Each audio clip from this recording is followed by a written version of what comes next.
Well, good morning. Pastor Greg here, Faith Lutheran Church, Harvey, North Dakota, coming to you with my midweek message and my midweek check-in. It's a beautiful day out today. We're going to have temperatures in the 50s on December 1st of 2021. How wonderful is that? Especially after the kind of the gloomy day that we had yesterday and the lack of power that we had on Monday. So, for those of you who weren't and don't live in the area, we had a transformer go out in the city, and so we were without power for about 19 hours. Makes for a long day, especially if you had plans to get things done like I did. Sometimes the Lord moves us in a different way then, so that's all right. It's all good. Well, thanks for taking some moment with me today. I'm always glad that you take a listen and catch up with me as I ramble on for about 10 to 12 minutes. And I just hope that you're blessed by this message as I am blessed by sending it to you. All right, so what's going on? Well, Judy and I went to Red Willow Bible Camp where Kate and Frank is the executive director there for another week or two, or another week. And then they're going to be heading down to Iowa, where he's taking a new job at a new camp down there. Don't ask me to tell you which one. At the moment, I can't think of it. Anyway, so they'll be heading out in a couple of weeks that way. But it was nice to see them and the kids and grandkids, and as well as Sammy, my younger daughter, and her husband Evan came down. So we were all together for Thanksgiving. So it was a great time. So tomorrow here at Faith, we're having an open house. So join us 10 to 12 in the morning, and then 4 to 6 in the evening, or early evening. Stop by, have some cookies, drink some coffee, have a little punch. I'm not sure what they all have planned, but get together and just enjoy each other's company for a few minutes. Come to either one or come to both, whatever you're feeling like doing.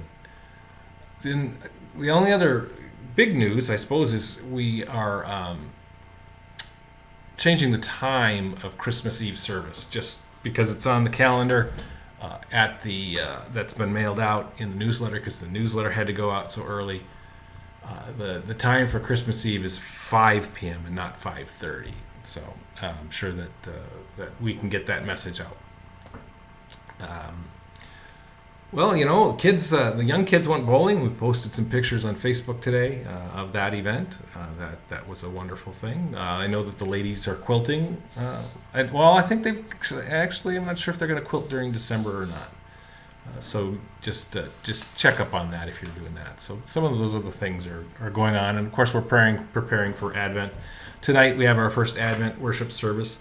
We do offer a meal before if you'd like to eat. 5:30 to 6:30 that meal is available. And then at 6:30 we'll have the Advent service, and we'll hear the first chapter of the Advent family story, and we'll sing a few songs, hear a short message, and we'll go on our way. So that's what I got to say about that. Do join us again. Those are the 1st, the 8th, and then the 15th, if I did the math right. We will not have an Advent service the Wednesday prior to Christmas Eve. All right, so that's what I've got. It's always a difficult time of year for people in many, many different ways, and so I ask you to take some time and slow down. I know I hate saying that because I used to always think how hypocritical the churches tell you to slow down and they demand more from you. And so hopefully we're not demanding more from you at this time of year. And if we are, it's hopefully not too difficult to overcome some of the things that you got going on. All right, that's what I've got to say about that. So, I'm just, because of all the stuff that's been going on and the death of Harry Johnson this weekend and all of these things just kind of catch up on you, and then so I'm a little behind. I'm a lot behind on my message for Sunday. And I'm looking at these texts for the first time. We looked at them for the first time yesterday. And of course, we've seen these texts. These are Advent texts. And it's all about preparing the way. And John the Baptizer was one who prepared the way, and we got the Luke text that's identifying John the Baptizer, and the Malachi text or Malachi text, or it's said in so many different ways. And what I wanted to kind of focus on all of this idea of preparing the way is that in Malachi he talks about refining and purifying silver. And making it pure. So we have this idea of taking something that's raw, something that's clumpy, something that's integrated into other things, and separating it out and making it pure. And so that's what we're trying to do here. We're trying to prepare the way by making things smoother. Excuse me. Got a little frog in my throat today. I'm not sure where that came from. Anyway, then the Luke text talks about John again, the baptizer, preparing the way, and as does we substitute the Luke text with an earlier Luke text with the psalm on this Sunday, and that is Zechariah's prophecy is of one who's going to come to prepare the way.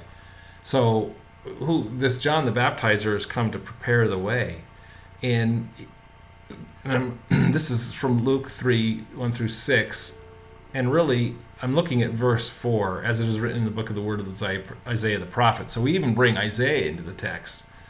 We have one who's crying in the wilderness, prepare the way of the Lord, make his paths straight. Every valley shall be filled, and every mountain and hill shall be made low, and the crooked shall become straight, and the rough places shall become level ways.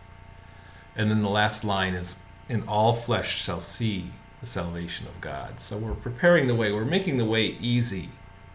The path's easy to roll on. It kind of reminds me a little bit of going to some parks, state parks or county parks or national parks, and they have trails all over these places, and each trail has its level of difficulty. The highest difficulty levels, certainly you wouldn't want to take somebody with a wheelchair on, and so that wouldn't be the easy path. So then there's the intermediate paths that maybe you can get part way on. And then there's the ones that just have paved roads or, paved sidewalks the whole way, so that anyone who has any difficulty moving can move along with this. You could take somebody in a wheelchair. You could, do all those kind of things that, people with walkers could walk on them. And that's really what we want to accomplish. We want to take what seems like the hardest path, and make it the easiest. And who's doing that for us? Well, of course, the Lord is doing it. And John's purpose, of course, is to tell us who that is. And of course, a little later, he's going to tell us it's Jesus. So that's where we are. We're focused on in Advent, in this time right before Christmas, of the good things that were laid out by the Lord long 400 years, 500 years prior to Jesus being born, to prepare us for his arrival. And they prepared us for his arrival by paving the way. And now John the Baptizer is paving the way to tell us who it is. And Jesus has paved the way for us through his death and his resurrection. The two are connected. You can't have the birth without the death and the resurrection. And so we celebrate that. But in Advent, we're also waiting, and we're also celebrating the coming of the Lord again. And so I challenge you to think about that this Christmas, this Advent season in your own lives as you watch. On Sunday, I talked about taking time to pray. Pray, and what do you pray for? Two things Jesus told us to pray for in that text. One was to pray for help to get through all the stuff that's happening in the world. Yeah. And the second one was to pray to have the strength to stand before the Lord. So that's kind of where we are. We're in this process of waiting. We're in this process of anticipation. Reminds me of the ketchup. Anticipation. Sorry. Anyway, so that's where we are. That's what I've got. It's a busy time of year, and again, I ask you to slow down, take time, take a few minutes out and pray. And that's really where we are. So that's what I got to say about that. So prayers for this week. Just pray for those who don't really understand or who don't know the Lord in the way that we would like them to.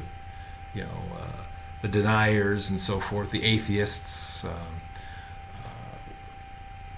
So pray for them. Pray that their hearts would be softened, that they would hear the crying out of the one preparing the way. And maybe that's you. Maybe that's you sharing the good news of Jesus Christ with them. So pray for them. And then pray for somebody, some individual that you know. Whether you think they need prayer or not, pray for them. That's always good. Alrighty?